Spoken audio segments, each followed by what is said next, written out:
228 ఆడబిడ్డలు ఉండే హాస్టల్లో ఒక్క బాత్రూమ్ ఉందట. 228. ఇది ఎంత షాకింగ్ రియాలిటీనో ఒక్కసారి గమనించండి. 228 ఆడబిడ్డలున్న హాస్టళ్లలో ఒక్క బాత్రూమ్. మరి దీనికి ఏం సమాధానం చెప్తారు? హైకోర్టు ముట్టికాయలు వేసింది. అవి ఆ ఒక్క సందర్భమే కాదు, ఎన్నో సందర్భాలను కోర్టు చేస్తూ హైకోర్టు చెప్పిన విషయాలను వింటే ఎవరికైనా బాధేస్తుంది. మనసున్న వాళ్ళు ఎవరు విన్నా బాధేస్తుంది. అలాగే మేము కూడా చెల్లించడం జరిగింది. హైకోర్టులో చెప్పిన విషయం విని 228 ఆడబిడ్డలకి ఒక్క బాత్రూమ్ లో ఉన్నారు అంటే ఎవరైనా చెల్లించాల్సిన అవసరం ఉంది. అలాగే ఒక్క రూమ్ లో 17 మంది అమ్మాయిలను పెడుతున్నారట. 17 మంది అమ్మాయిలకు కనీసం పరుపులు కూడా లేవట, కింద బండ మీద పడుకుంటున్నారట.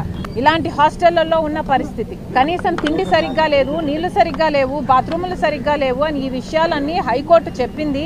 ప్రభుత్వానికి మొట్టికాయలు వేసింది. మరి ప్రభుత్వానికి పట్టదా అని మేము అడిగాం. ముఖ్యమంత్రిగా ఉన్న చంద్రబాబు గారు గుడుల మీద ఉన్న దృష్టి బడుల మీద పెట్టట్లేదు, బిడ్డల మీద పెట్టట్లేదు. ఇది న్యాయమేనా అని అడిగాం. ఏం తప్పు అడిగామని అడుగుతున్నాం. ఏం తప్పు అడిగామో మళ్ళీ సమాధానం చెప్పాలి. అసలు వ్యక్తిగతంగా ప్రతి మతాన్ని ప్రతి కులాన్ని సమానంగా గౌరవించే సంస్కారం మాకుంది. కానీ మేము చెప్పాలనుకున్నది, ప్రభుత్వ పెద్దలుగా ఉన్న వాళ్ళు, ప్రభుత్వం నడుపుతున్న వాళ్ళు ఒక మతానికి పెద్దపీట వేస్తూ ఒక మతాన్ని ఎత్తి పట్టుకుంటే అది భావ్యం కాదు అన్నది మిగతా మతాల వాళ్ళ అభిమతమై ఉన్నది. ఆ విషయమే ప్రభుత్వ పెద్దలు గమనించాలి.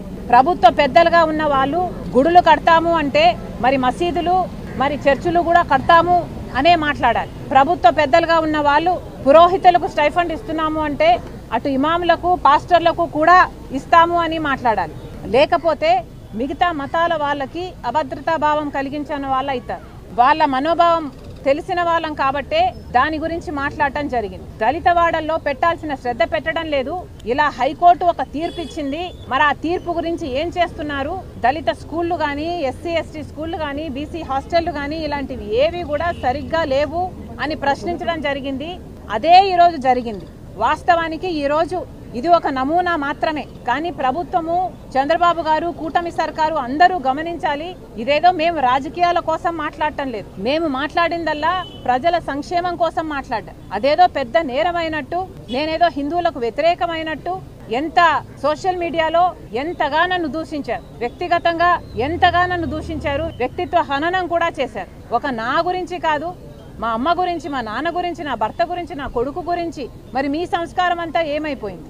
ఆలోచించుకోవాల్సిన అవసరం ఉంది. ఇక్కడ ఈ ఒక్క హాస్పిటల్లోనే 50 మంది చేరడం జరిగింది. 2 చనిపోవడం జరిగింది. 2 కాదు, ఇప్పుడు ఇంకొక అమ్మాయి కూడా చనిపోయింది అన్న న్యూస్ కూడా వస్తుంది. మేము ఇంకా వెరిఫై చేసుకోలేదు. బట్ అది వాస్తవమో అయితే మరి 3 ప్రాణాలు కోల్పోయారు, 3 ప్రాణాలు కోల్పోయారు. మరి ప్రభుత్వం ఏం సమాధానం చెప్తుంది? మరి ఎస్సీ ఎస్టీ బీసీ హాస్టళ్లు బాగలేవు అని మేము అంటే బాగలేనందుకే కదా ఈరోజు ఇది జరిగింది.